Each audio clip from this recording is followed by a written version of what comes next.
welcome back to Scotland's premier Fife-based podcast, Fife Club.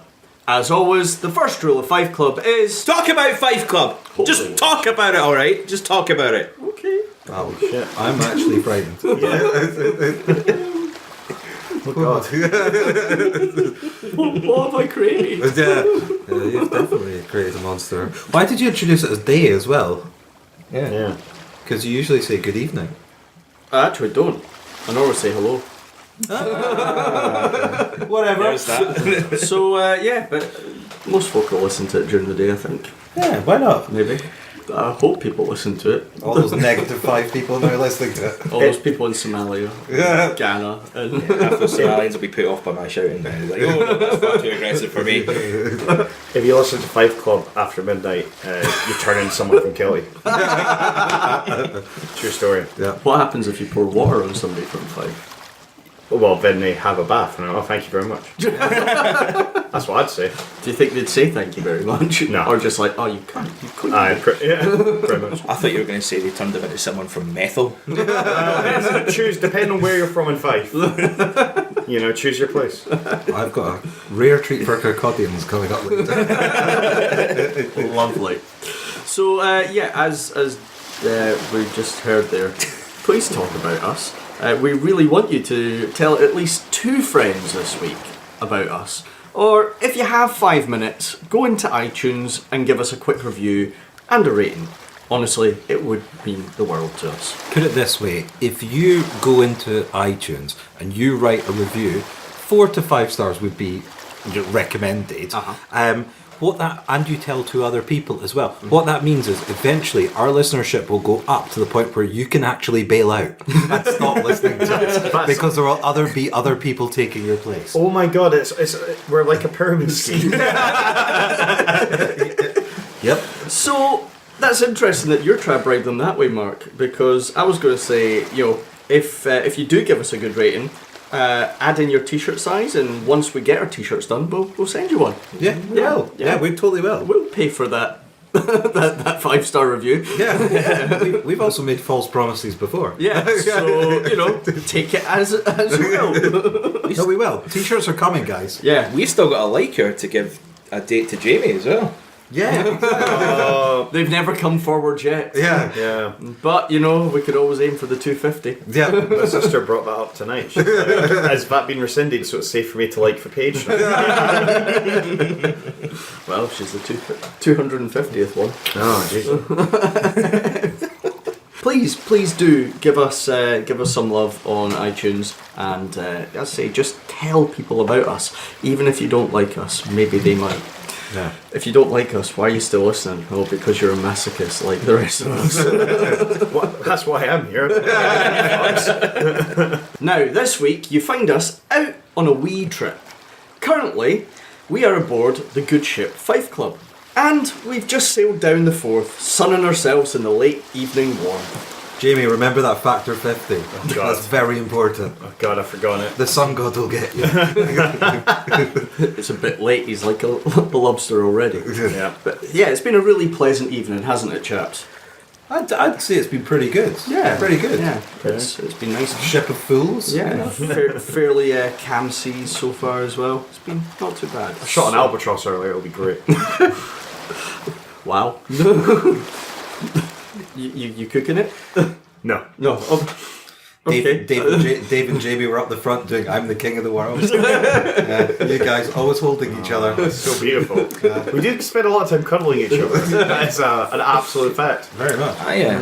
I boarded and captured a tourist boat as well. It was quite fun. You did, and it's okay for you to say that now because we're in international waters. We've left the Forth. Yeah. Yeah. So, who is aboard with us today? Well, around the mic with my good self, Captain Cutch, is the Scourge of the Forth, aka Admiral Redbeard. It's Jamie. Garr.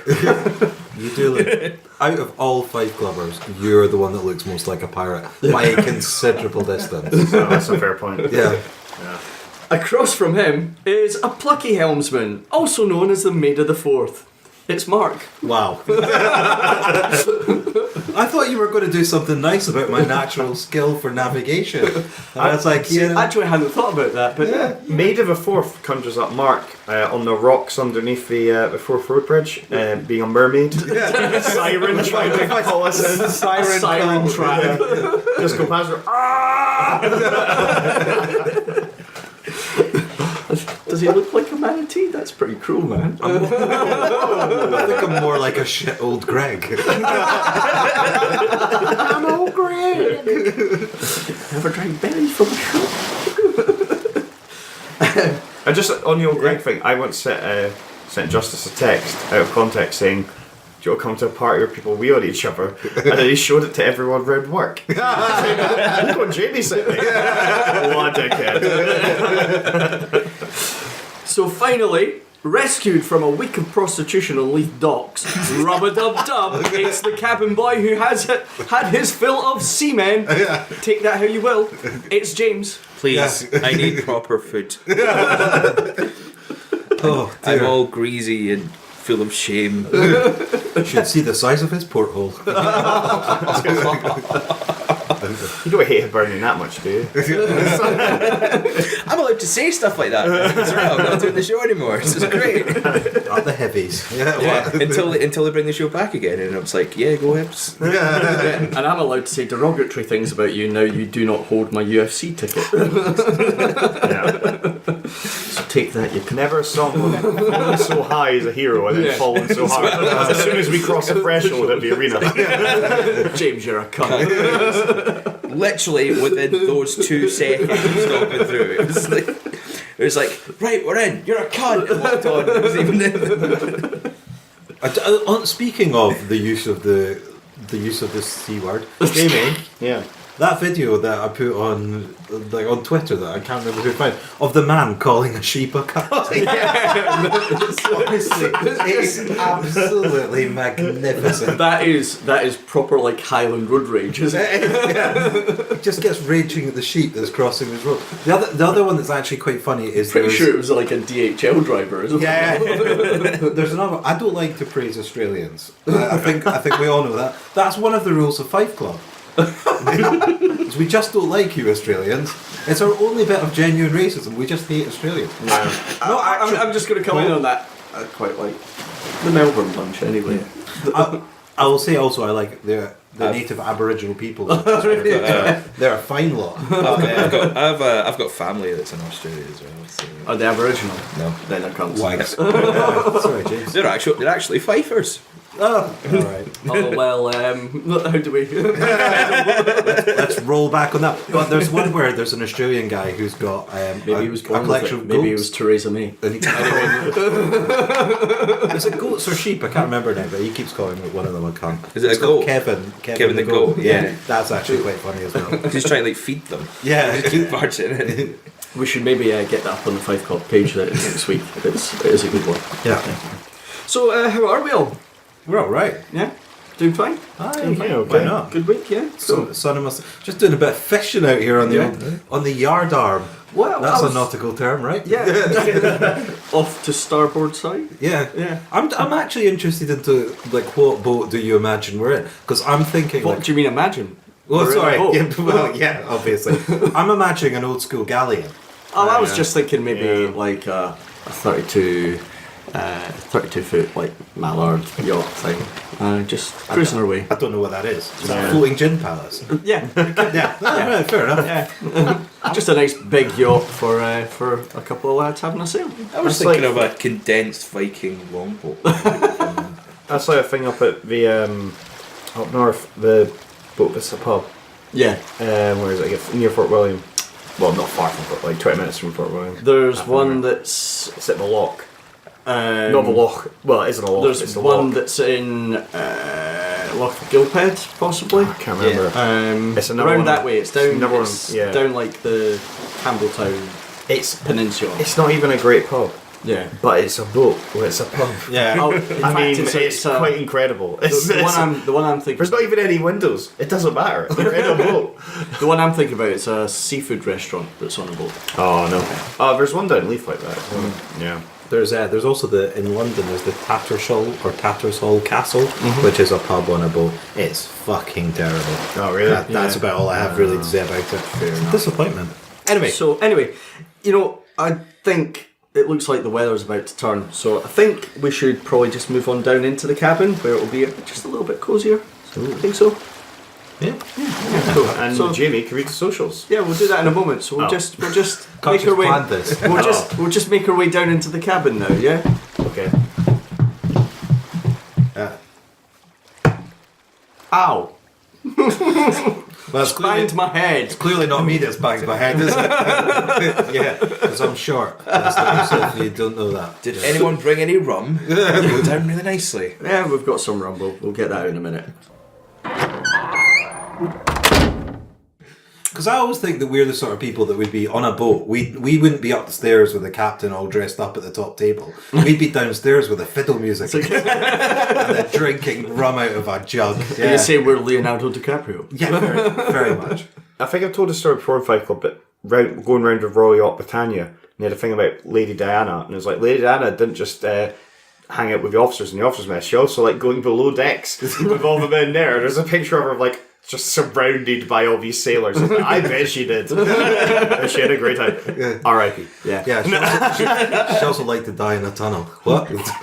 No? Whoa. Wow, no, yes, a little bit. No, she was dying in a tunnel. Yeah. Yeah, that's a shame. Probably a nice woman. Wait. Princess of our hearts. It's been 20 years, hasn't it? Yeah. We can joke about it now. Yeah, Oh, probably. it's not quite 20 years now, but yeah. I was in the same farmhouse this weekend. Yeah. Where I was when it happened, and I thought, oh, it meant nothing now, and it means nothing. Nothing then. Yeah. It means nothing to me. But she was like a candle in the wind. Unreliable. Do you know, I've actually got a fair amount of sympathy for the women. I have to- Yeah, so do I, really. I feel bad about making that really crass remark. It isn't her. It wasn't her. It was the reaction to it that was Yeah, so yeah, ridiculously yeah. over the top. Yeah. And I heard an interview Daily with Mail. William today where he was like, when he was a kid, he couldn't understand why people were so upset about a woman dying who they'd never met. Yeah. Which is how I feel about Yeah. it. You know. Yeah. Yeah, I think she had a hard time. And Yes. ended up being there for all the wrong reasons. If you're married to Prince Charles, I'd rather take the tunnel than stay with him, to be fair. Okay. I was rolling back, but James has steamed right back. It's like a white nom. I'm gonna do it. I don't know why I'm so aggro today. What's going on, mate? It's the nautical adventure that we're on. Sea. It's the sea air. Just that slow rocking motion. So, anyway, Jamie, now we're downstairs and we're nice and cosy. Would you like to give us the socials? Yes, I would. Please speak to us. We do have Wi-Fi on the boat. Satellite uplink, obviously. Facebook.com/Fife Club Pod or at Fife Club Pod. Twitter @Fife Club. Email us. Email ken@fifeclub.co.uk. Instagram Fife Club, or get us on our shiny new website www.fifeclub.co.uk. And also, Dave's been listening religiously to the shipping forecast as well. So if you just sneak something into the shipping forecast, he'll hear it. Yeah. Oh yeah. So we're going to talk about this week the Defenders from Netflix, the Marvel series that has brought together not one, not two, not three, but four of their superheroes. We've got Daredevil, Jessica Jones, Luke Cage and Iron Fist, all brought together. It's been building to this from day one, and yeah, it finally hit. It's one of these things that, like, I have really, realistically, very little interest in any of these characters whatsoever. But at the same time, it's like, because it's like the blockbuster event thing, like of the top thing, then you're kind of drawn into it. And it's like, I hated Daredevil when I was a kid. I read comics, it was like Daredevil was just shite as far as I was concerned. Never heard of Luke Cage, had never heard of Jessica Jones, and had never heard of Iron Fist, Jamie's favourite.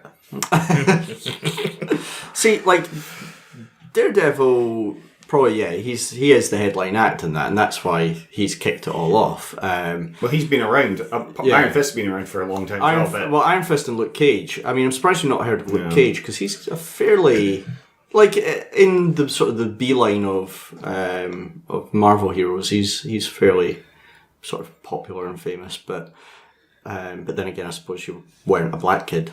No. Yeah, and that's entirely the market that was aimed at. Yeah. So, which is actually quite cool. Which is quite a good idea. Yeah, definitely. Unless it's total marketing, but at the same time, if it's to give somebody a relatable hero, then I've read cool things about Daredevil for years, where we get blind kids. Yeah, writing them letters saying that they, read it in Braille and stuff, and can relate. And because they print it in Braille. Daredevil, or they used to. Anyway. Yeah. Oh, that's very cool. It's how.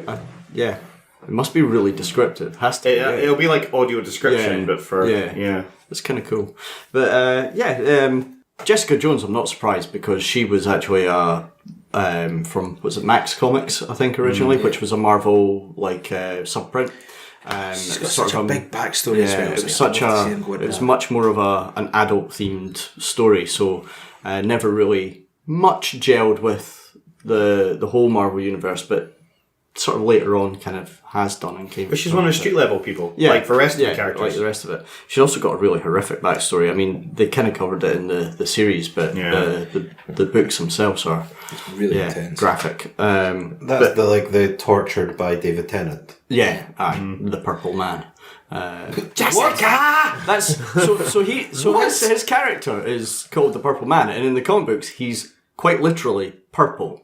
Yeah. Right. And they hint at it because he usually is wearing purple, and I think there's at one point he's always wearing purple. He ends up with purple veins. What is it? Yeah. He takes something, or somebody gives him something. I can't remember. What it is, but they keep hinting at it. But so he's more of the kind of super villain than the sort of the show had him as some sort of twisted psychopath, but without any kind of power or anything like that. Well, he did have a power. He had mind control. The ability to control people. You're right. It's like Simon Says. Oh yeah, because he stopped. I remember the bit when he stopped the whole police station. Oh, that makes sense. Sort of suggestive power. He was quite malicious in the comic books as well, but certainly because it's comics, he had that. His thing was that he was quite literally purple, and I can't remember why. Well, what did you think about the Defenders itself? Yeah, so I thought it was good. The first episode was a bit slow, but I think it was necessary to kind of get you where everybody was. Because there was definitely, it wasn't until about the second episode or third episode when we actually finally got everybody together. Third, I think because I was a bit annoyed about the slow pace. I can understand it for a first episode, but any more than that, when there's only 8 episodes, it's a bit much. Yeah, I completely agree with that. Yeah, completely. Yeah, I think this once you got into the steam of things, the third, fourth, fifth episodes, I think those middle set were really quite good. I haven't seen the last one. I'm one shy of seeing the whole series. So. I just got lackluster. I think the end was not. Didn't feel tense enough. It just didn't feel like there was anything at the end. It just felt like they had a fight and they had to get through that fight just to get to the end of it all. When you consider you've had 5 series building to this, it just felt a bit like is that it? It's also the first episode. I liked what we're doing with directing with the different colours for everyone. Well, yeah. Because we had the colours at the intro, and then whenever it was Jessica Jones, it was because they are slightly different in the thing, but hers was more blue, like shots, Luke Cage is slightly yellow, etc. There was always red whenever... Daredevil, sorry. Yeah, no, because that was one of the things I had said. It was like, I wonder how they're going to do it, because tonally, every single one of them have been... in colour tone, and literally the actual colour tone of the series, they've all been different. Red, and they have taken on the sort of the core colours of the characters, like costumes and stuff. Like, I mean, Luke Cage was gold and orange and yellow, and it just, I liked how they did that. And then doing some scenes, it was like if the scene was where there was 2 characters, if the scene was more about a particular character, it's more on their their colour tones. I just want to run through very quickly, what I liked and what I didn't like about it. Choreography was much better. Much better. They replaced what's his face's Iron Fist in certain fight scenes with a double. Double, yeah. But when it went back to him, he's just not a natural martial artist. He's just not. Well, again, there was the whole thing where through Iron Fist he'd only had like 15 minutes before each fight to put it together. They didn't send him away for like a month or 2 Which is months. stupid. But and also sort of choreography was better. Bollocks, I've lost my stream now. So yep, choreography. 1 second. Choreography was better. Oh, what I didn't like. Some of the bits I liked. I thought the directing after the first episode was really weird. But it got better in the later episodes. I thought. In the middle episodes and in the later episodes it got better. But also what they did with like Iron Fist, he's still like a petulant child. Yeah. And he spends a lot of time getting tied up and not doing anything. Yeah. And being useless when he's meant to be pretty powerful. And then they also relegated all the Misty Knight gets relegated to do fuck all. Yeah, all the but I think they had them in it, and it's okay to do that with Foggy and with Karen Page because that's what they do. Yeah. But with someone like Misty Knight, whereas Colleen Wing got too much. Yeah. And then Misty Knight and Night Nurse, but it's not Night Nurse. Claire, yeah. It's really Night Nurse. Didn't get enough. White Tiger. Didn't get enough action sort of stuff. You know what I mean? It was strange. It was weird. Just like you, Jamie. Oh god, yeah. Oh dear. Oh. I totally get that. I mean, I can see why, to try and concentrate more on the core four, why they did that. But yeah, like you say, Colleen seemed to get a lot of time. But then I think, although it's difficult because like I was listening to another podcast that was talking about it and sort of saying, do you think there was some of these things were done in response to Iron Fist? But actually, Defenders was being filmed as Iron Fist went out. So, I mean, the chances of them being able to make too many changes to the story based on the reception of Iron Fist, and that's what they say. The sort of the interesting thing with him, Iron Fist in particular, is, was he really actually meant to be that annoying and whiny? Because they make a point of it in this, and that he is a petulant child, that he's almost like not at the peak of his game. Because like you said, he's supposed to be amazing. He's supposed to be he's supposed to be together. The immortal Iron Fist. Yeah. He's supposed to be a character that is.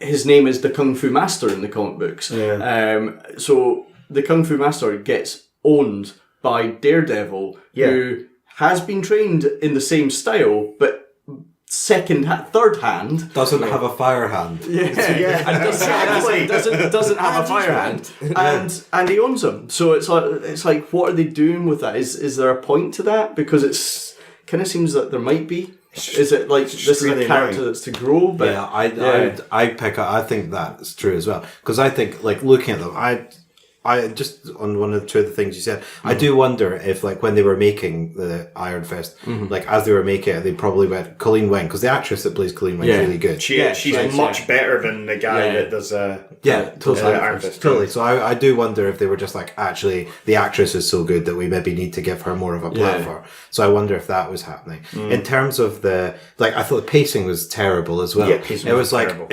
big fight, and then nothing, and then no cliffhangers. Nothing really particularly happened. We're going to stay in a restaurant for a whole episode. Great. Even though that was one of my favourite episodes, because the directing was great. Yeah, because I thought that was quite a good job of containing it. Yeah. And like the way they did it, I quite liked that episode. Like that first scene when they get together, and you have the moment with Luke Cage taking the bullets and Danny hiding behind him. In the restaurant, or that was in the office. That very first time, that I absolutely loved, because that is Heroes for Hire. That's straight from the comic books. Because the two of them are like buddies and work together all the time. So it was just like that hint. I liked that. Apart from the directing was really weird and made the scene look worse than it could have done, and that set that whole building looked cheap as fuck. Yeah, definitely. It looked completely ridiculous. It was. I kind of think that it was like super white and bright. Yeah. And I just wondered if that was the way to do, rather than have all the murky colours, try and converge all the colours of But the it just heroes looked- just to but I make know- it I know, a but it- white space. I know, but it just didn't look good. Yeah. It looked like a cheap knockoff of Yeah. Puff Daddy's living room. But the thing about like what you're saying about like supposedly like Danny Rand Iron Fist is supposed like that is, I think, is always the problem with like these superhero mashup things. Yeah. It's always you end up with like such levels of like power asymmetry. It's like Superman does something with anyone else. Well, it doesn't matter. Superman can basically punch Yeah. a planet in the face, right? And then there's some street level guy with a bow and arrow going ba-ding, ba-ding. Like, you know what I mean? There's just like and there's an asymmetry between all of them because Jessica Jones is pretty strong and can jump a bit. Yeah. And obviously shite at drinking by the looks of it. Wasted after a couple of sniffs. Like Luke Cage is obviously pretty hard, but he's pretty slow. Yeah. And like doesn't like is just big and bulletproof and stuff. And then Do you mean like Daredevil- Mos Def slow or? yeah, but it's like, but also like again, as you were saying, there's like the characters. I just don't think they're particular. Like apart from Luke Cage is really likable. Like Yeah. I like him. He is like he's annoyingly sulky in that way that you have to get the hero to go on the journey, but he's got to be a reluctant hero at the beginning. But we've already seen that happening in a whole series, Yeah. so we don't need that to happen again. I think he's he's likable as well because he's got that sort of righteous justice kind of thing. Yeah, well, he did that speech to Iron Fist. Yeah. Where he's like, "Oh, this is privilege. You're beating up like black kids on the street when Yeah. you're a billionaire." Yeah. I was like, "This is what everybody should say to fucking Batman." Yeah. But also Jessica Jones, right, is basically like a souped up, boozier version of Veronica Mars. Yeah. And I pretty much like Veronica Mars more. And then the other one as well, the one thing I that don't sort know. of- I think Jessica Jones is really hot, but she's an alcoholic. She's a slob. I so wasn't it's good. rating them by their attractiveness. Right, okay. But in terms of personality, yeah. Wow, But Jamie, you just yeah, women are just disposable things, objects, ornaments, even. But Is that because I kill him and put him on my mantelpiece? yes, all that like hanging hands that you've got. no longer comfortable. But the other thing as well that really pisses, like, I don't know, like, it's just in my head because I've got a great mate from Sunderland, right? Every time I hear Kunlun, I always hear Sunlun. How are you, man? He's from Sunderland. Iron Fist from Sunderland. Trying to get back to Sunderland so hard. just fighting off barcode bastards from Newcastle. Right, left and centre with this glowing Macam fist. So it's like, that's always like slightly preposterous. But yeah, I think in the end, I think it was like worthwhile telly, right? Oh, It's like- I think it was worth watching. I liked the fact that it was only 8 episodes. Some of the individual series have felt Yeah, long they've strained it too much. because they've put in 3 or 4 filler episodes, and it's like, see, if there were only 10 episodes, I think that would be about right. But you kind of get that point where it's feeling awful long. I would say the only extra. Sigourney Weaver was amazing. Yeah, she was really good. Yeah, and the Stick was really good in it as well. he was. So, Yeah. Those guys are good. Is it worth mentioning that the Punisher series is coming out quite soon as well? that's Because I wondered if... I was hoping that the Punisher was going to play into the Defenders. Yeah. Yeah, well, And I then thought was rumours that was going to Yeah, happen. I think that was a big loss. I thought he was going to be like a Hail Mary save, like Yeah, right at the totally. end. that's what I was assuming. Just like appear right at the end and get in the mix, and then that hightail it, and then it just One leads- shot and then like just thumb up and. something along those lines. But no, they didn't do it, and I suppose they don't need to Because they're probably going to have another series next time where that's going to happen. Where that will happen. Totally. And I think his series will be interesting. It looks like they are going to go for the absolute ultra violence as well, which is good because that's what the Punisher is and needs. So let's see how that turns out. John Bernthal is the Punisher. Is fantastic. He's excellent. I think he thought, when he was played in that role Daredevil. quite well. I also thought when they said we're going to have a friend from South America coming, I thought it was going to be Fisk and he was going to be a member of the Hand now. Like an immortal member of a Hand, but then it wasn't. And I was disappointed. Because I think he's still in jail anyway, still in Iron Heights. Well, Fisk is in Big Guy. Yeah.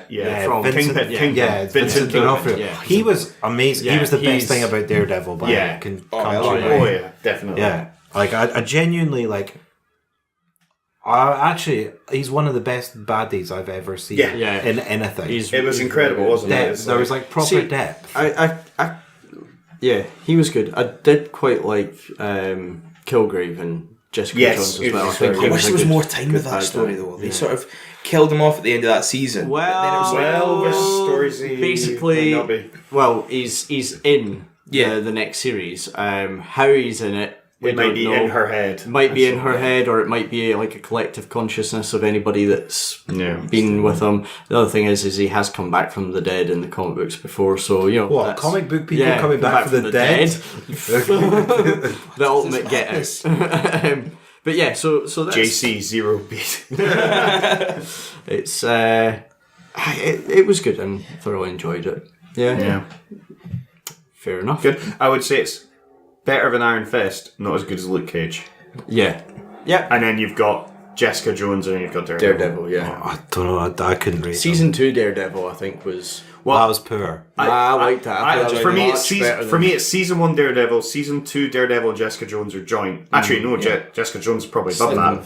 Then season 2 Daredevil, then Luke Cage, then Defenders, then Iron Fist. Yeah. So hopefully this is a bounce back for them from Iron Fist, and they've gone one level up, and hopefully Punisher will be better again. So we'll see. Yeah. Iron Fist should be the best, but it isn't. Yeah. Yep. Should we? Just because you haven't seen any of those things, should we ask you what you've been up to whilst you haven't been haven't been watching telly, James? Yeah, I've had no life the past 2 weeks. I've been in the Snap. not a fully enjoyable life, but I've been doing a show at the Fringe Festival. I was doing A Field of Our Own at Easter Road in Hibernian Football Club last week. So that was from the Tuesday to the Sunday, because we did some public dress rehearsals and performances. Apparently Irvin Welsh came to see it, but he didn't hang around, so I was a bit disappointed by that. I was wanting to try and meet him and see what he thought about the show. Have you checked his Twitter feed? I have. He just tweets about Train Spotting by In Your Face Theatre Company all the fucking time. All the fucking time. It drives me nuts. Like I've got friends who work with In Your Face Theatre who do Train Spotting live at the Fringe. Go see it. It's really good. One of the best pieces of theatre you'll see in Scotland in a long time. But it gets my tits when they just message him. It's like, it's fucking great doing Everyone Welsh is playing, blah, blah, blah. And he's retweeting it all the time. It's like, mate, you do this every day for the same people, for the same company. Do us a favour. Who's doing a show about your favourite club, which got really good reviews. All Edinburgh Theatre gave us a 4-star review. Scotsman gave us 3 stars, but it was quite a positive response. It was a positive review. Yeah, I read the Scotsman one. Apparently there was some terrible Fifer in it, they said, with a convincing Edinburgh accent. What? It was actually an Irish accent. The funny thing about that, I've been telling everyone I've been doing the show with and who's not been in the show, is like, in the play I do an Irish accent, but I found by like talking absolute nonsense outside of the show, I can do a better Irish accent not in the play. When I'm trying to read the script, it's fucking awful. But any other time, it's absolutely fine. But people were just jumping in. The story of the play was basically about the formation of the Club of Hibernians. So it started off with the Wheelahan family coming over from Ireland over to Scotland, basically because of the potato famine, their journey from Glasgow, walking from Glasgow over to Edinburgh, the formation of the club from the Catholic Young Men's Society that was there, formed with Father Canon Hannon, how the club became what it was, from just a charity a kind of community group to a charity to a professional football team, and almost, well, the way it's told, it's set the tone for professional football, so the idea of professionalisation and making money, because there were so many Irish communities that were coming to Hibs games, paying to put towards the church and the community, so they saw it as an opportunity to kind of invest in that and make it in a football club. So it's not just about the football club, it's all about the Irish community, the sectarianism between Scottish people and Irish people at the time, people settling in Edinburgh, so it's quite a really well-rounded story. I think that's pretty interesting, like the community setting thing. So I know, like, certainly my family were Irish, came across, settled in Edinburgh, had Teague spray painted across their neighbour's wall because they all lived together at one point. But yeah, certainly struggles of Catholic community and stuff like that. It's quite a tense time. It was a very tense time, and that's part of what we show in the play as well, represented by members of other teams. We've got the Hearts making an appearance in that, which is probably one of my favourite moments, is during a Christmas football scene, one of the guys in the cast is in Hearts gear from back then. And every time, I think for the second half anyway, he just got booed to fuck. And it's just like, ooh. And it was great because I played a character called the Navvy, which is just a representation of the working class navvies back then, sort of like people who worked on the bridges, trains, train lines, things like that. So that was what my character was all about. So it's quite good to do these scenes where I was like causing a hassle or shouting at people or beating people up. It's quite cool when you've got a guy who's 6 foot tall and you're stepping up to him as if you're going to take him out, and you're looking up and it's like, yep, I could take you. There's no way it was going to happen. But it was really good fun. It was quite emotional at times as well. Like for me, I didn't think I'd get so invested in the play, but it's quite a really good story. And it was nice to see the Hibernian Football Club fans getting involved in it. I think when we first came out this, we're like, how are they going to respond? I don't think they're going to like that. They're going to look and go, this is bollocks. But it's also straight away you've limited yourself to a particular audience. Well, that was it. But there was a lot of people that came who weren't Hibs fans as well, but the majority were Hibs fans because it got sold through. I think I mentioned this before on a show where only a quarter of the allocation went to the Fringe company, the rest went to the football club and they sold it online. So it was mainly Hibs fans. A lot of them turned out in their Hibs gear as well. They had the strips on, things like that. And it was great because they really enjoyed the show. They were going out to the forums for the club and responding and kind of putting out their thoughts out. We're still getting responses and emails and text messages saying they've enjoyed the show. And that's really cool. It's really cool. At the end, we do an ending song and it goes to the last part. So it starts off as an original song, but then it goes into Sunshine on Leith. Right. And being in that, singing that, and then having a full packed, every night we sold out. There's about 150 odd people there. All of them singing along to Sunshine on Leith, and then leaving stage and I was shouting, "Hi, bees! Hi, bees!" It's cool. It was really awesome. You know, did you feel like Justin Bieber for a moment? I felt amazing. Well, the first night it happened, we were taken aback. Like me and Mark are at the front row when we're singing it, and we were just kind of looking straight, singing away, and then they started singing along and chanting, and we just looked at each other and, wow, this is awesome. Sing on. But the response has been fantastic. I'd like to think we're going to do it again. There's a lot of chat of maybe doing it during the winter break in the season. I don't think we'll be doing it at Easter Road because it'll be fucking freezing. Yes. That was the common complaint I got from everyone. Was like, it's really cold, and there's just me walking around going, it's alright, it's not bad, it's room temperature, but it was quite a unique space to do it in the concourse of the East Stand and walking in and doing it there. It was a rigged kind of, I'll try and get photos for you for the YouTube thing, but it was quite a small set, not a small set, but a very simple set. There wasn't really a lot of moving parts to it. It was more like scaffolding at the back and working off that. So to get a really good response from the Hibernian fans, theatre goers, my old tutor Scott Johnson came in and he cried. I was like, yes, we've done it. We broke him. And he's quite bad for falling asleep at shows, so for him get emotional over it. I was like, yes, we've done it. So it's been great. It's been emotional. I think we're all kind of we're having a bit of withdrawal being off. Right, we finished on the Sunday. And it was just an amazing experience. I recommend it to anyone. It's a shame I've not managed to catch any of the Fringe as much. I've only seen the day we guys went to see Big Howard Little. That's probably one of the only shows I've seen in the Fringe so far. But it's been excellent, and then to get a chance to just be about it and be part of the Fringe again, has been excellent. So hopefully we'll do it again, and hopefully there'll be other stuff on the horizon. But for that, cool. Sounds good. Yeah. Sounds good. Yeah. Oh, sad I missed it. So that was the frustrating thing, is that that week was the week that I didn't take off. and that was the other thing. It was like the tickets sold out so quickly. As soon as the catalogue for the Fringe came out, that's when all the tickets go on sale right away. Yeah. And it was within a week everything sold out. And then we put that extra date on, and that sold out within like 2 hours. It was not going to last long. We did a public dress rehearsal for friends and family. So I mentioned earlier I've got family over from in Australia. Some of them are over just now for the month, so I got them to come and see the show, and they had a great time. So it was, for me, I was all round the experience. I was happy with it.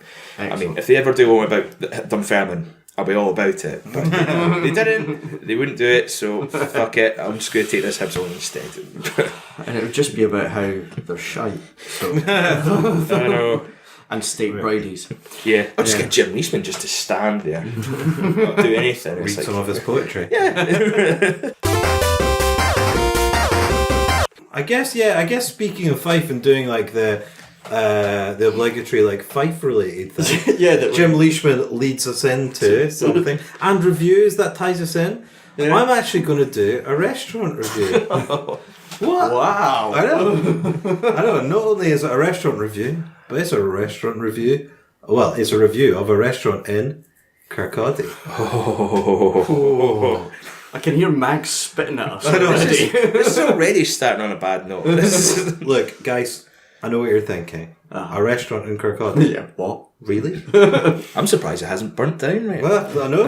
Rat burgers? Well, that's what I'm saying. If you're thinking of a restaurant in Kirkcaldy, you're probably imagining a series of rabid, six-fingered, hairy-handed, mutant orphan children fighting tooth and claw over a trough of generic brown gruel, dreaming lustily that their half-starved, swollen bellies will be treated with a drop of Mr. McFagan's sleepy poison, and the enduring nightmare of striving for life in Fife's second least awful town will soon be over. Pretty accurate? Yeah, Wow. yeah, that was pretty much good what I was ones. imagining. But alas, you'd be wrong. I have to say, the Tipsy Cow, which is a restaurant, giving a brief review, actually very worth. It's very much worth a venture into Satan's armpit for. It's the kind of vibe of the place. I don't know if it's new, but I've certainly not seen it before. I've been in there. It's on the high It's street. not one I've heard of. Yeah, it's not one I'd heard of either. It's like kind of American style craft beer and burger kind of joint. It's got that kind of barbecue kind of feel about it. I think allegedly, according to Mags, but Mags is not entirely reliable. She says that it's got a sister premises in Edinburgh, so Kirkcaldy sisters. Know where you think that's probably going, but it's not. But instead, like, I'm genuinely they're going to praise a pretty. Well, it's a very decent Fife eatery because, like, we don't have a superfluity of them, do we? No. Quite frankly, considering Dunfermline was what once described as a culinary wasteland, so it's not like there's a lot going on there. In terms of food, I had the brisket, which I thought was interesting. I'm obviously not a Jewish boy with an overbearing mother-in-law, but I've got to say it was pretty darn good. Not what I imagined brisket to be. Like a brisket I've had in the past has been kind of dry, and you've added kind of sauce to it. All right, yeah. Whereas this was very much a kind of like. Sort of nice pieces of well cooked, though I would say slightly over seasoned beef, and it was kind of swimming around in this kind of red wine and gravy Like jus. the gravy, yeah. And you sort of had the fish in there to get into it, and I thought that was pretty darn good. Pretty much the American style of brisket. That's how it's like so barbecued, good, long. It's seasoned really well. It's usually left in the seasoning like for days, and then it's crumbles. and then it's barbecued or smoked for like 13 hours, low and slow, and then it's cut up, and then a good helping of gravy, a nice sort of gravy over the top of it. It was I have to say I thought it was really good. I went in. They've got lots of options. Like I have to say, like a very good number of options. Heavy on meat, obviously. I was quite disappointed I didn't go for a burger, but I just when sometimes you just sit down, you're not in the mood. Yeah, It's like you've got to be in the mood for a burger, and what I find a lot of the time now. I always find it's when I'm somewhere which is like really posh and like I should be having something else, but I'm looking at the menu going, that burger. Exactly. There's something about having a burger in the wrong place. That's really good. Especially when everybody else is having something like off the a la carte menu and you're sitting there with your big filthy fat burger.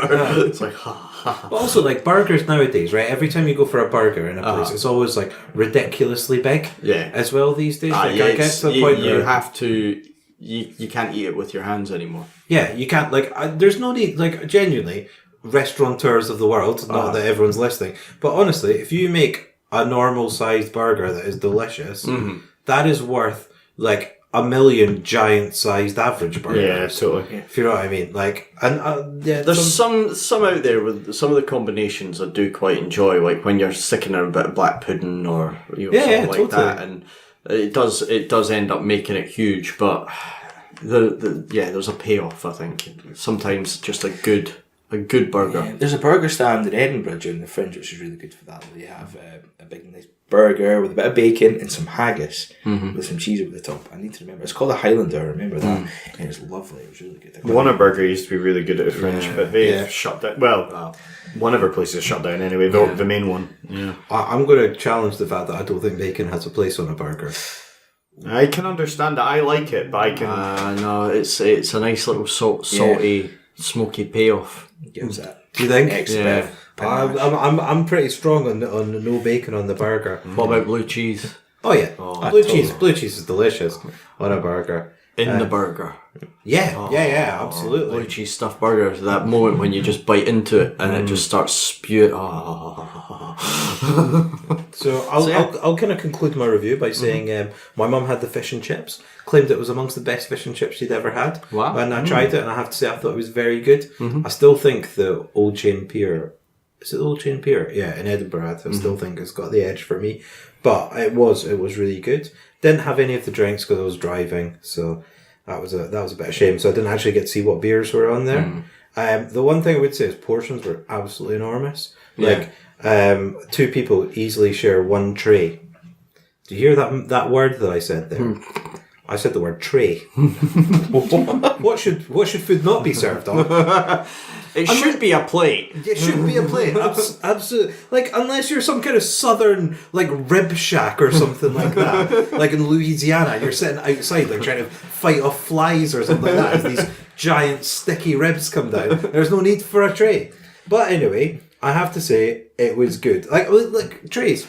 Trays. We're in Europe. Like, we don't need trays. Even Kirkcaldy is technically in Europe. Right? Just and no more. But anyway, but still, nonetheless, I guess that's to make up for the fact that the portions were huge. Chips were good. Coleslaw was average.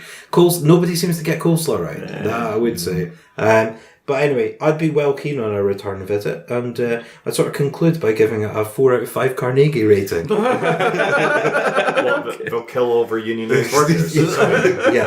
Absolutely. That one's just for you. But in Kirkcaldy terms, I guess that's a 4 million out of 5 Carnegie rating.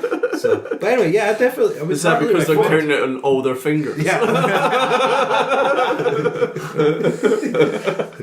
Love it.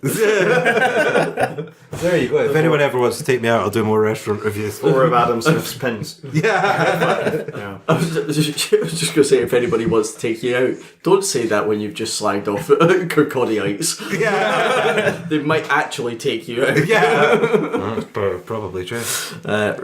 Ralph will be sitting outside with a claw. I'm sort of really looking forward to Ralph listening to that bit.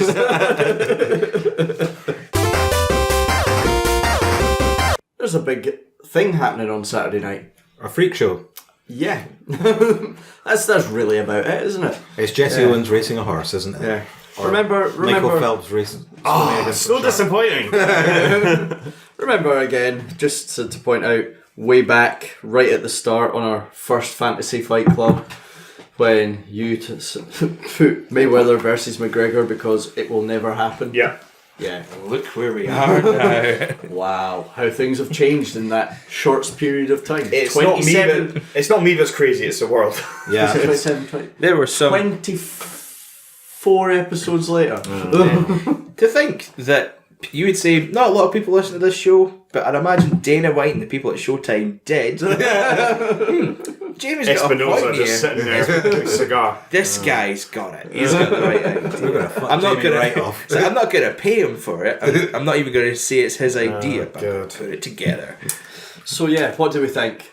What do you think is going to happen? I think it's going to be a better fight than people are putting out to be. I really do. I actually kind of agree. I actually think the footage I released of him sparring Paul Malignaggi, who is retired for a year or two, even if it was only 15 seconds, but even if that's the best 15 seconds he had, I didn't think he'd even do, like, that would be his best 15 seconds against Paul Malignaggi. So, and there are people who are saying that he clearly won that, like, as a fight, as a 12-hour sparring session.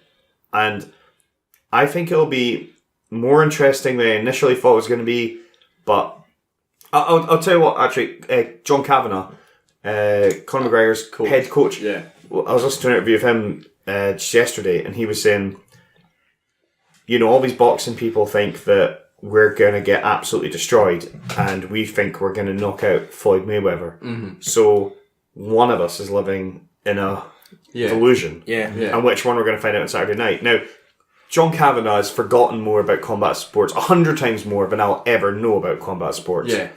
But I just can't see McGregor winning. But I would love him to, because Mayweather's a complete dick. Just waste of oxygen. Yeah. There's a great article in The Guardian that I was reading today, and it was going back to like where it was a bit of a where does McGregor come from kind of thing, and because a previous American guy had done it, and it's quite funny the contrast between this guy doing it and the other one. He's the previous journalist went back and basically got spun a whole load of yarns by these kids in Dublin, Connor, all those on the edge of the drugs and gun scene and all this kind of thing. And he's like, it wasn't like that. He was he was, there's an interview with his dad in this bit as well. And it's really interesting. They also speak to his old boxing coach, and Paddy Houlihan as well gets interviewed as well. And I think the general consensus, they were all saying we think McGregor will win, but they weren't doing it in that way that, there's a lot of bluster about any kind of fight, just to try and make it seem a worthwhile thing to do. Yeah. But this time it was that measured, we think he'll win, or at the very least, I think they think they'll surprise him. To me, I know much less about this stuff than you do, or all you guys, because UFC's not my thing, and boxing I only dip in and out of. But for me, it seems this is one that will probably just go the distance, and Mayweather will just basically see it out in a really kind of boring anticlimactic way. I agree, but I think that McGregor might be able to steal a moral victory in the eye of casual fans. If he can last that long. So he'll last that long, he'll win a few rounds, he'll make it look like Mayweather is running, in quotes, because he's not, he's just resetting. But they'll say, he's running away from him, when he won't be. And then McGregor takes on the shine as the best combat sports person on the planet, even if he loses. Yeah. As long as he doesn't lose badly. Yeah. If he gets beaten down, then that's different. But if he survives, I was listening to Dan Hardy talking about it, and he was sort of saying that it is difficult to judge. He was saying I have no, obviously he's very much the MMA side of things, UFC. But he was saying, just as somebody that has been a fighter, he can't judge it straight away, because the problem that Mayweather faces with McGregor is that he's used to boxers, fighting boxers who move like boxers. Yeah. McGregor doesn't move like a boxer. No. Yeah. Even in this boxing match, he won't move like a boxer. He'll move like McGregor does, and if there's one thing that he has got really good at is his movement. Is he's ducking and diving, he's sliding about. That's it. Moving all the time, and it's that's what could totally throw Mayweather is that he's not used to this, and Mayweather's known to be fast at moving the defensive side, sort of judging when a punch is going to come and getting out of the way. It's he might have met his match on this. Yeah, it's quite interesting that he mentions movement. The switching stance things, a lot of boxing pundits are saying that takes a lot of energy, it wears you out a little bit. But Conor McGregor's style is completely based on switching his stance, moving into different positions. But at various points he will square up though. In terms of how his movement, there will be points where, and that's a moment where where Mayweather can potentially catch him. But it's more kind of closing the distance, but for yourself.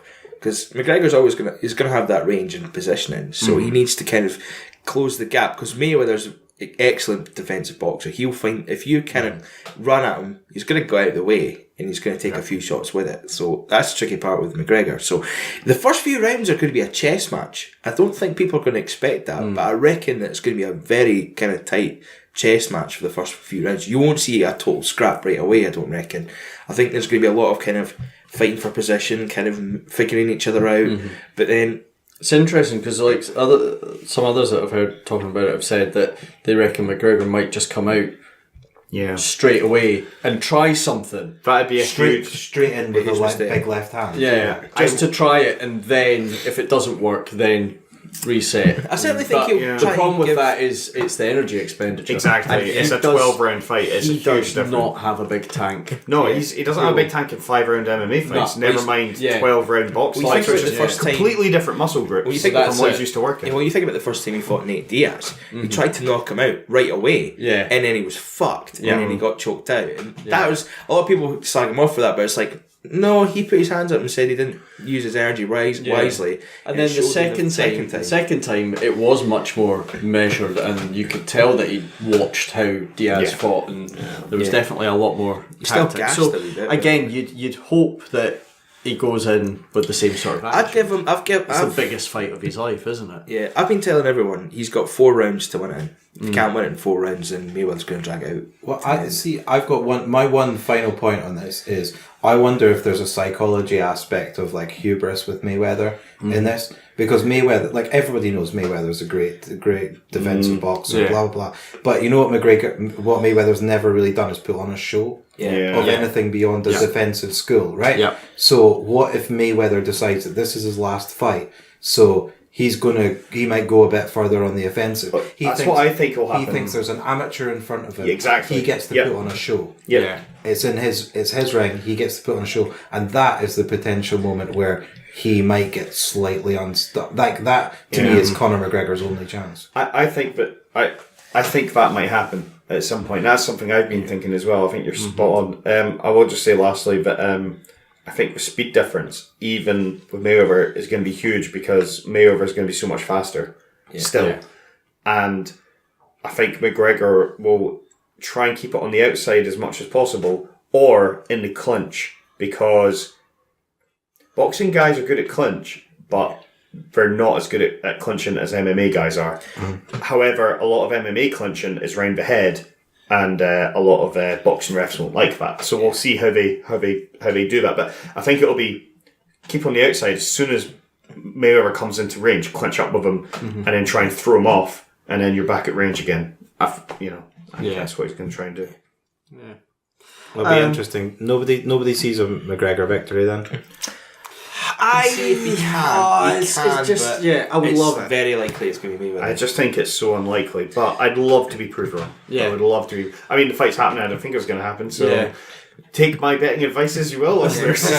He's not gonna outpoint Mayweather. So if you're gonna put your money on it, you've got to try and hope for a knockout. But Just it's speaking never about, happened. just talking about betting. Apparently, the most bet on fight ever was Mayweather Pacquiao, which was like $70 million. Yeah. They're expecting this to do 140 million in bets.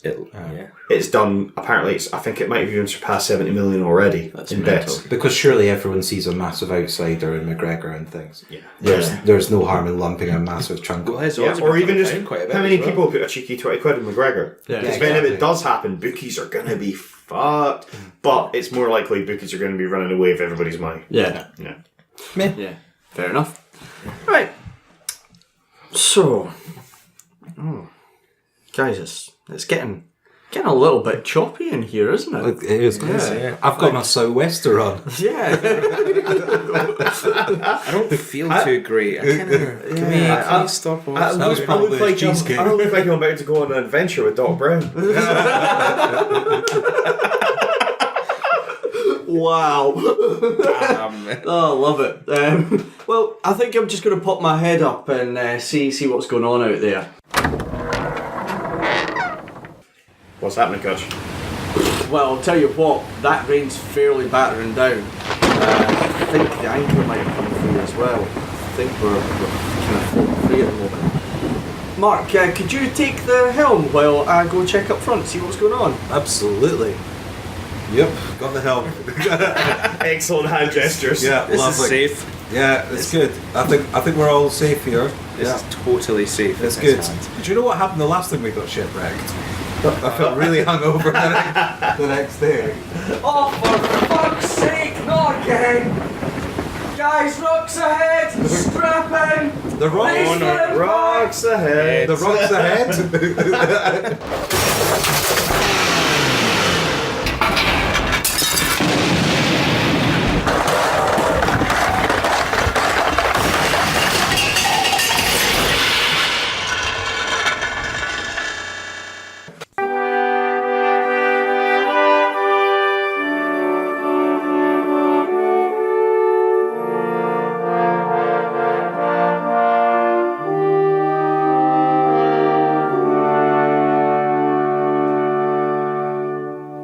after the brave Fifers have hit the rocks once more, you know what time it is. It's that time once again when we head for Desert Island. No, wait.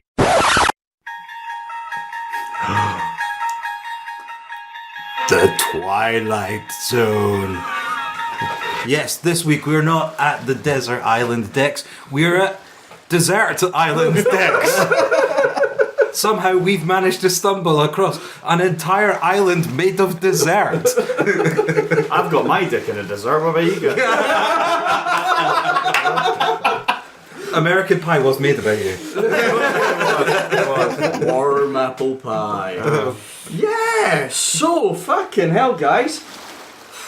An island made entirely of dessert. A nice little chain of 4 islands that we can explore. Yeah. I didn't think we'd have a visual representation of diabetes in my life, but wow.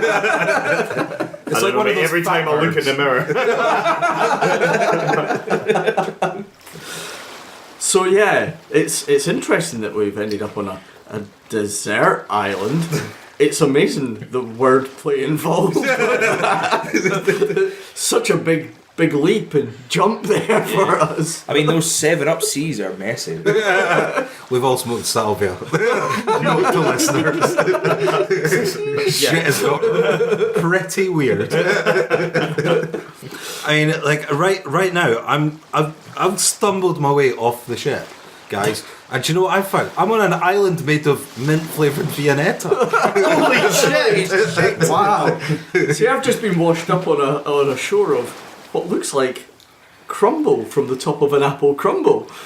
Nice. I mean, if I were, that's got the sort of solidity you would want for a desert island. Yeah, it's also kind of crumbly like sand, you know. So Oh, I've gone. it tastes quite good. I've gone with everybody's favourite dessert. I'm on creme brulee island. Creme brulee island. I've not been so fortunate. Mine's is a bit stodgy, and my feet are stuck in some sticky toffee pudding. It's a bit messy over here. Wow. It's sort of like the Game of Thrones equivalent. I've gone for something frozen cold, like the nerve. I'm not like Kissel Black. It's White Walkers, like just over the slightly the sort of like little chocolatey bit on the top of the Viennetta. The peak of the Viennetta. Obviously mint as well. I just want to make that perfectly clear. Tried to talk to my cousins this week who are from Yorkshire about Game of Thrones, weren't into it. I was all ready to crack some like Ned Stark jokes. That's just what they sound like. Don't watch Game of Thrones. shot down straight away. Yes, oh shit. Well, it's interesting because I'm on this shore. It's kind of like I say, crumbly, quite sweet in texture. Some of it's rolled into my mouth when I got washed up, and that's when I first realised I was on a desert island. God, it's even hard to say. But there's like, it looks like there's a volcano just over in the distance, and I think it might be like a melt in the middle chocolate pudding. Oh, hello. Just ready to erupt. Oh wow. Spurt chocolate all over the place. See, I didn't really choose my desert island because it's my desert island because it's my favourite dessert.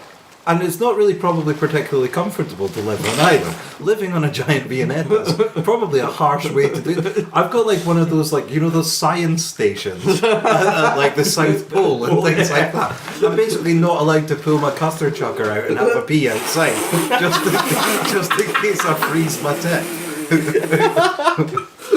Custard chucker. What's it? It's a desert island. Well, on my island with a creme brulee, I was thinking more defensively. So basically, I've got the surface of the creme brulee, which we tiptoe on. But if any honey badgers come towards us from neighbouring islands, I just crack it, and then the honey badger falls into a sea of whatever's warm custard. Yeah, warm custard, and Because then yours is dangerously molten. Jake. but that's also a defensive aspect, and also we can have little fishing ponds, like where we crack it to fish for custard. Bring it up, and we have a ready food supply. Custards. essentially liquid and food. It's like drink and food all at the same time. Oh, okay. Happy days. Well, I mean, if you... Oh, and it's a non-Newtonian fluid. I was going to say, if you fill a swimming pool up full of custard, you can run right across it. Yeah. Run right across the top. No, it's absolutely true. Yeah, non-Newtonian fluid. Indeed. Also, I've got to ask, your honey badger on this island, is it quite literally a badger made of honey? It is. It is. It's a sticky predator. yeah. Brian May's trying to save it. Yeah, it's dangerous, but it just melts if you put it into the middle of the creme brulee, so it's fine. Honey centre. We could actually truly in the Game of Thrones thing. We could have a what was it? What's it got? A Song of Fire and Ice. Yeah. The two of us could write a song about a creme brulee island. That might be an island. Maybe I should make like Venice out of Viennetta. Oh yes, yes, yes. Little melted ice cream things with little gondolas going down the side of a little science exploration. Do you know what would fit in perfectly to that period of history as well? A Viscount. Going up and down the streets of Vienna, Venice. In their green foil. Once you were scandalous, green foil halfway down. I'm going to say as well, I've got one thing here for comfort, and that is a giant marshmallow, which I'm going to make a seat out of. But I do believe, like the bacon on a burger thing, I do not believe that marshmallows and ice cream should ever be seen together. I don't know, there's times when it's fine, although marshmallows go really kind of like solid and stiff when ice cream's involved. They freeze quickly. They are better on the end of a stick through a barbecue or a fire, melted, then onto... It's on creme brulee island, it'd be perfect. Onto a rich tea biscuit and straight in the gut. Yeah. Oh. James, what about your island? What's happening Well, there? I've been having a little wander and adventure, and I find myself a little bit lucky. I've come across a little chicken coop. You want to know what they lay? They lay Kinder eggs. Oh, wait a minute, why not cream eggs? Yeah, exactly. Nice. Because Kinder eggs are just a fucking disappointment. Cream eggs, Especially when you choke to death. That's to give the child something to play with after you've nunced them. Whoa! Are we back there again? Oh dear. Whoever's for the ones you love. Because you never will forget. Well, I was. Oh dear. Well, I was hoping for the entertainment factor of the Kinder Egg, having a little toy and something to play with. And I was about to say something else that would drop me in it, but it's like, I don't want to fiddle anything today. But I think cream egg's actually a good shout. Yeah. I think it's a lot more entertaining, and I think you could probably crack open the eggs, make yourself put it on top of like my burning acid home, stick it off a pudding, and that would make a nice kind of boiled egg melting away. You guys have definitely chosen a lot of, like, in your surreal dessert. You guys have chosen a lot of very hot, sticky, sugary substances. That's pretty dangerous. Like, I once burnt myself on a bit of tablet that was cooking at one point, and that was bloody hot. Yeah, that's nasty. That is like fucking napalm. Yeah, I do feel it does help me when it comes to hunting and predators. You know, I've got an advantage in that if I can work out the toffee substance. They won't get to do that much. If I can work my way around them, not too bad. I've got people I can, well, not people, but animals I could kill and eat on and feast upon them and just let them stick in the toffee. Yeah, It's like, and if I ever want to lure children, I've got cream eggs there just to help me out with that there. But allegedly, I'm not going to go any further than that. So, like, I came across something interesting. Some banana trees. Yeah, they're quite literally bananas. Yeah. oh wow, okay. Yeah. So I was thinking with your Viennetta, I could make a banana split. You could make a banana split. I was wondering if also banana splits are kind of like a boat shape as well. It's like a canoe, You could make a wee canoe out of that. Yeah, that would work. foamy bananas as well. Oh, foamy bananas. Oh. What is a foamy banana? Like your sweetie. Oh, right, Like a yeah, mix. yeah. Yeah. Okay. Guys, I've just noticed something. Someone noticed the waters between the islands look a lot like milkshake. If it's chocolate flavoured milkshake, I'm all over that. It brings all the boats to the yard.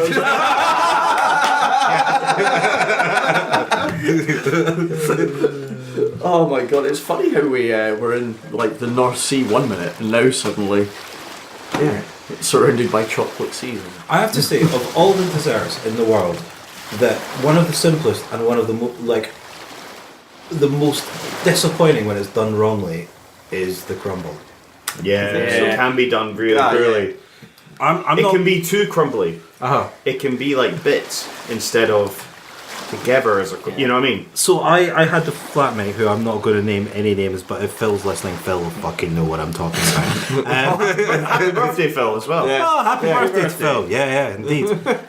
So there was a crumble that we encountered at one point, which honestly, the fruit at the bottom of it was so hideously tart and not sweet.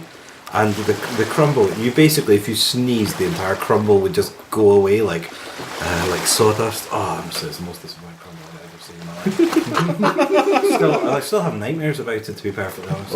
Well, It's got to be a good thick consistency, lots of oats and No. like just whatever you've got really that can go into it. But yeah, for my trees on my my island are tangerine trees, and I've got marmalade skies. It's good. Just to bring a surrealist aspect back into it. Yeah. is John Lennon floating by on a cloud? Nah, there's a girl kaleidoscope eyes. So. Well, that's interesting. Are we running out of things to talk about? Yeah. That's very much an experimental section. Yeah. Only to say that Busy Island you can only go to after a certain time at night. I was going to choose this one. By After 8 Island. An after eight is a perfectly serviceable dessert, by the way. Yeah, it is. Can I just say, like after a Christmas dinner or something Oh, yeah. like that? Oh, yeah. Nip into the after eight. It's like an aperitif, but at the end. Yeah. Yeah. Right. Okay. This will divide everyone. Yeah. Do you put the wrappers back in the box or do you chuck them out? And back in the box. Back in the box. Yeah. Same with You, roses. oh, You Are you people chucking when you say divide everyone, do you mean just you? you people are absolute monsters. Do you know how disappointing it is to like put your hand in? You're like, oh, a box of after eights. Hello. Oh, nothing substantial. Nothing. We have a thing in our house. I think my siblings started, but my dad got totally into it as well, which is purposely leaving packets of things empty so that people would go into it and then not find something. Because like crisps is a classic one. Like once you take the last bag out, just leave it there, and then someone will come along and go, fuck for some fucking crisps. It's great. It's absolutely fantastic. I don't know if I've told this story on the podcast before, but at Beatty and Shona's wedding, my The bit after you stood up and said, I object. after that bit. No, there was a point when everybody was sort of milling about between the ceremony and the dinner kicking off, and my brother-in-law's partner, she was going round with, in fact, possibly one of my other brother-in-laws, going round. The placeholders on the tables were Tonics tea cake. Tonics tea cakes with your name in it, in a little flag. Yeah, they were going round and very carefully taking the wrapper off the bottom of the Tonics tea cake, lifting the tea cake out, stuffing it in their mouths, and then very carefully wrapping it back and putting it on the table. Bastards! That Wow. is just an unforgivable fucking crime. See, when I caught them at it, I was like, I can't believe you're doing that. Genius, It though. changed my opinion of this person vastly. Like, the utter like disappointment. I think it's on a level. It's in fact that it'd be worse than If I going caught- in and getting the after eight packet. with If no I caught them after doing eight. that to me, I would have cut them. Yeah. That was kind of my sentiment as well. It was like, if these poor people, when they go to open these up and find that there's nothing in them, hell mend you. That sounds like one of those harebrained schemes you get on Pinky and the Brain when you're kids. We will take down society. Tea cakes.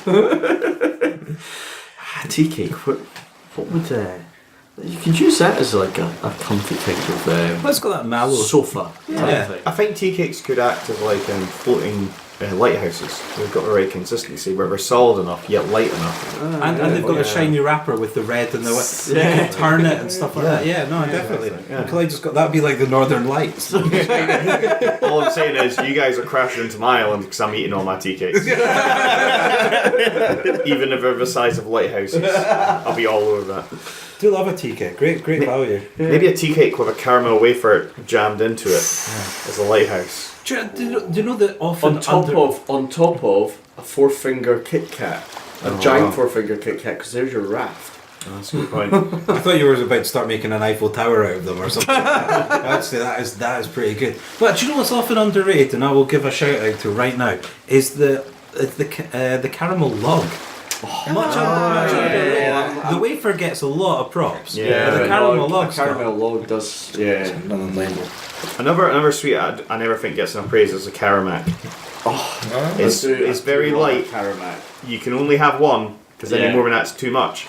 But a Caramac every now and again, and you don't see them as much as you used to as well. So when you see it, like, oh, do you know what's really disappointing about Caramacs these days? Though, is that they're in just like standard plastic packaging, where they used to come in the gold foil with the red, and it was like a little strip tease you did with it as you opened it. I could never work out. I've got to say, I could never work out. Like Caramacs were delicious, but I could never work them out. it was crack instantly. They were so exotic. Yeah, it was like Willy Wonka's flavour? golden ticket. Sort of thing, when you open Although I think it's just like vanilla, isn't it? It's just like vanilla essence in a very sort of cheap white chocolate. So nice. Very tasty. Yeah. Gold bars. Yeah. Well, that would be our system of currency. Well, I was also gold bars. Yeah, gold bars. It goes well with the pirate theme. I was also going to say we've obviously got a sheriff who goes around the island, which is the Milky Bar Kid. We wouldn't have him for very long because that advert used to annoy me. I would basically have pinned him down and melted his face in the hot creme brulee by the end of it. The Melty Bar Kid. Oh no, I was thinking Milky Way there. The red car and the blue car had a race. which is back on now. Is it? Yeah, They're showing that one again. I've seen it. They go through a period of being cheap with their advertising, so just recycle old adverts. Yeah. Yeah. Well. Well, and an experimental visit to Desert Island Discs. Oh God. Desert Island Dicks. Yeah. Desert Island double deckers. Fuck off.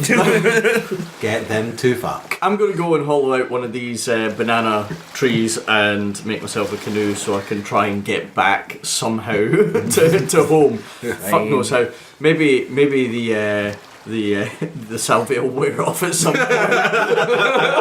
I've just gone mad on my creme brulee album, and I have a white and pink skull as like my guy from Castaway. Just talking to him constantly. Just made it pink and white. Yeah. No, you know, like for white skulls, you just get some pink in them. Yeah, with the blood inside. Which I recently found out were made in Kirkcaldy. Yes. Yeah. Well, they were like the equivalent of the rats. Yeah. White chocolate. They were my favourite as a kid. With for like mixing. it's like a wee strawberry jam or something inside it. Yeah, or it's like slightly more strawberry chocolate. Yeah. Oh well. It would be nice to see you guys back on the mainland next. I'm never coming back, mate. If we all make it. I'm not coming back. We're not coming back from this. Just all gonna die of One diabetes. one trip too far in. Did stumble across a sherbet beach, but it all melted away from the sea. It was a bit of a shame. So Fifers. Did you go for a dip dab? So Fifers, what would your island be made of? Get in contact with us. And how would you do that, Jamie? Oh, well, you could contact us through the internet tubes on facebook.com/Fife Club Pod. Start again. Facebook.com/Fife Club Pod or at Fife Club Pod. Twitter at Fife Club. Email us at ken@fifeclub.co.uk. Instagram Fife Club or www.fifeclub.co.uk. And we promise, if you actually put a review on iTunes, we may actually start doing some preparation. Instead of trying to make things up on the fly. Yeah, maybe not. No, probably. Almost certainly not. But we will certainly give us your t-shirt size and we will certainly give you a t-shirt at some point in the future. Yeah, that's some. It might be made out of Tunnocks tea cakes wrappers. just a thought. So it might be a bit itchy, but you know. Oh, Bernard, what have you done? I fashioned myself a fashionable waistcoat. Yeah, it'd be something like that anyway. So yeah, it leads us to that point of the evening where I have to ask James, what is the motto for this week? Travelling the seas can be dangerous. There are many do's and many don'ts. But for the love of God, don't make a podcast and smoke salvia if you'll be on an island with ice cream and sticky toffee pudding. Yeah, that's very specific. That's very specific. But Do you know, that's one of those things, like, you know when you got the warnings for a George Foreman grill? And it always had on the side, Don't do put not your grill face in on the... it. No, your face on it. Yeah, the Milky Bucket's getting that. don't catch. Don't. I know where this is going. The Simon Weston Grills. Oh my God! You went there. It's too far. That's an internet joke. It's not meant for the broadcast. It's like Jeremy Beadle's first book, shorthand for shorthand for beginners. Oh God, we're all rolling back. Okay. What I was going to say is, like, they always had the instructions that do not use your grill, George Foreman grill, in the bath. And it's like, that has specifically had to happen because Yeah. somebody's done it. Yeah. Someone's just going, I'll have a bath. I know what I'll do. I'll plug in and grill some meat whilst I'm in the bath. Or the Xbox, don't use it in a high place. Well, that as was it. The good old Xbox with the Xbox One was don't put in a high place and allow a young a small puppy to play with the cables. It's like, what? That is very specific.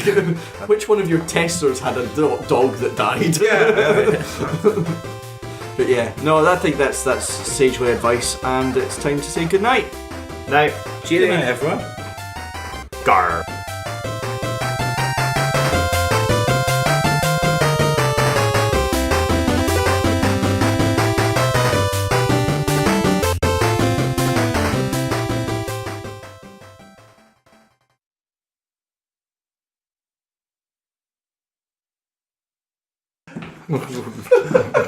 Wow, that was some good mic control there, Kutch. Why are we not in the French? That don't need show. I'll get it. Who's on the helm then? Oh no. Oh God. Mariah Carey, step over. Kutch with a mic control. So, so what I'll do is put in the wee ident, and then you need to come in. Yeah, we'll do the ladies and gentlemen. So, okay, I'll do it. Do it now. Well, what were you thinking about doing? I was going to do it. Ladies and gentlemen, it's that time once again when we go to Desert Island. Stop, play the Twilight Zone music. Yep, that works. So,